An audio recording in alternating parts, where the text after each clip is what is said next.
doing another Degas painting, the ballet dancers. And now this time I'm doing the dark underneath. I put a little bit more shape to it, as you can see. I'll keep shaping the figures until I get what I like. About another half hour done. Doesn't really matter how long it takes you. You know, I'm still trying to get the shape of this lady and the face in and that. But you know, the important thing is to get the shapes in the right form and then fill it in. You know, if I draw this, I still have to repaint it and fill it in. So I actually kind of paint and draw. So I'm basically drawing with my brush and moving it.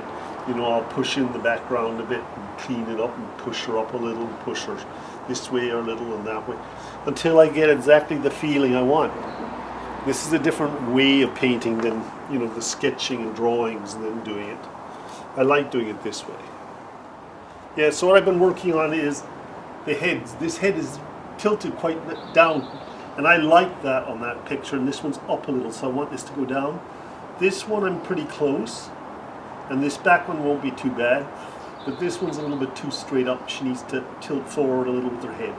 It's all about having those little nuances and those little just right touches to give you the feel that it's kind of more master painting like, whereas at the moment it's still very rough. I still need the feel of the way they are posed before I can start moving on. I got this one fairly close. She needs a little bit of changing, but I think this one's going to work. And I need these. This one's not going to be too hard, but this one's going to be very difficult to do. You know, I'll just keep doing it until I get it. And you know, you get the same with the legs. You know, you have little marks on the legs, and every time you do a little mark, it changes the way the leg looks. So it's all in these, and the arms. So it's all into little, you know, marks and movement and shadows and lights to get the feel exactly the way you want it. Back to painting.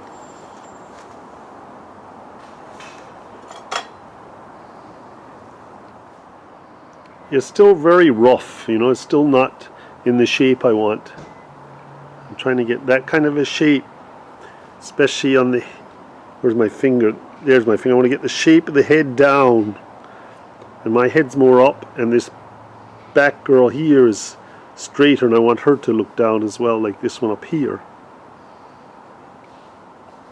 So I still need the shapes a little better before I can start filling in. Yeah, so I've been working away on it. I was at a demo yesterday and I had some kids help me paint it for a while, and it was lovely. They actually used a sponge to make some of the dress perforations kind of transparency, and they used an old bristle brush as well. And there's my older one that I called the background Smarties. And this is my newer one at the moment. I have a strong light on at the moment because it's dark in here, so. And right in there isn't so white, but I actually kind of like that. I might do that. But there's how far I got today, and I've been painting tonight for about 2 or 3 hours. But it's not a time thing. It's getting the feel right, so it's beginning to feel very nice. Yeah, so you've done all your little bristle touches and your sponging, and you just feel that there isn't enough flow in the dress, or you want a little bit more. You just take this sharp tool. Can you see that there? It's very sharp on the end. And the other end, you can buy them in Opus actually. This has a round ball. With the sharp tool, and you just make a couple extra lines on the dress to make everybody understand which way the dress is going. It's just a flow thing. It does make a difference in the end.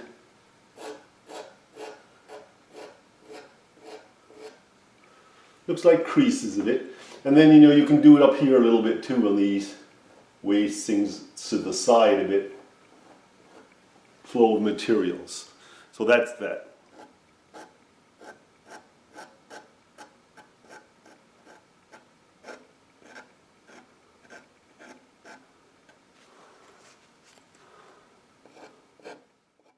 When you scratch the blue, the black undercoat shows through. If you scratch with pressure, you will get the light color of the plywood showing through.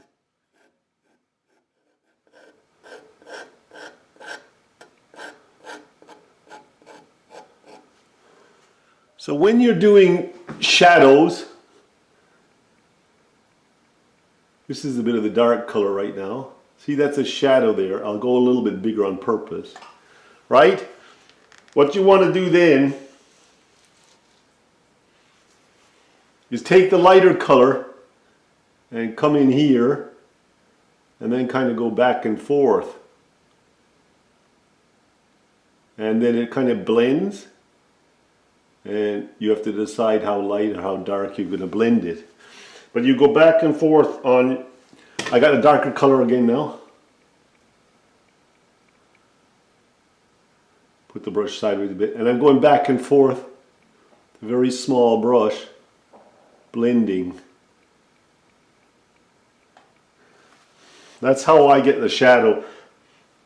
Now I'm going to go back in again with a bit of white and try to get this a little bit more.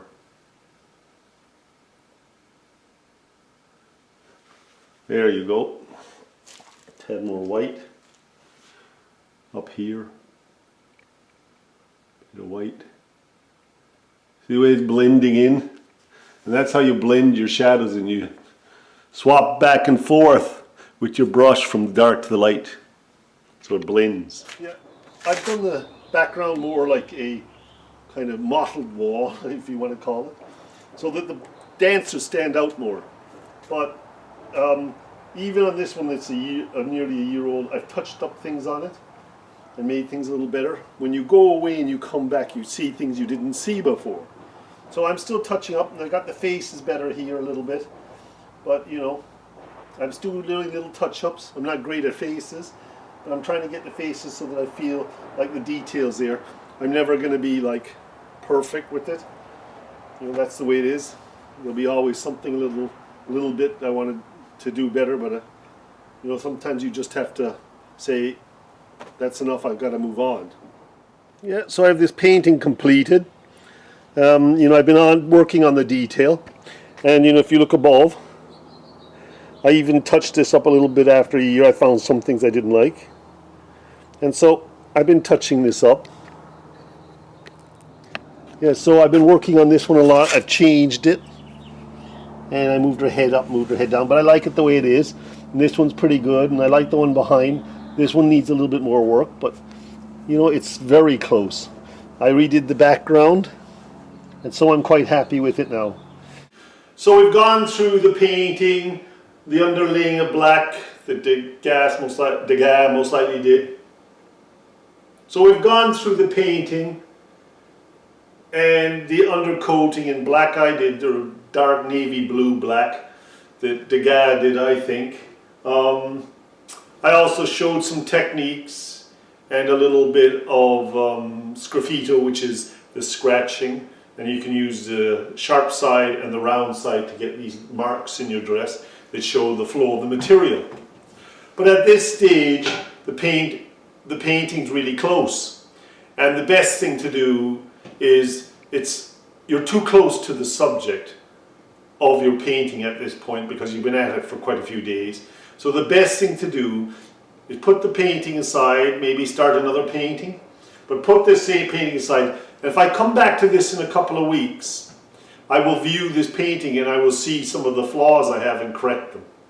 So that's the way I usually do it. It's kind of like this painting here I had, and I've had it for quite a long time, and I took no notice of some of the things on this, and then all of a sudden I noticed that there were some things a little bit off, and I corrected them. And that's kind of important, that you remove yourself from your subject matter for a couple of weeks, come back and take a look and see if it is the way you want it. You know, and make it a little bit more detailed and a little bit more finished, and that always makes for a better painting. Hope this helps some of you other artists with your paintings, and you know, if you do something like this that the masters have done, and you do a couple, try it out and test it out, you'll be able to do your own paintings of ballet dancers. And so You know, you learn the techniques and then you go on to paint your own. Well, I hope you enjoyed this video of Degas, and keep on painting.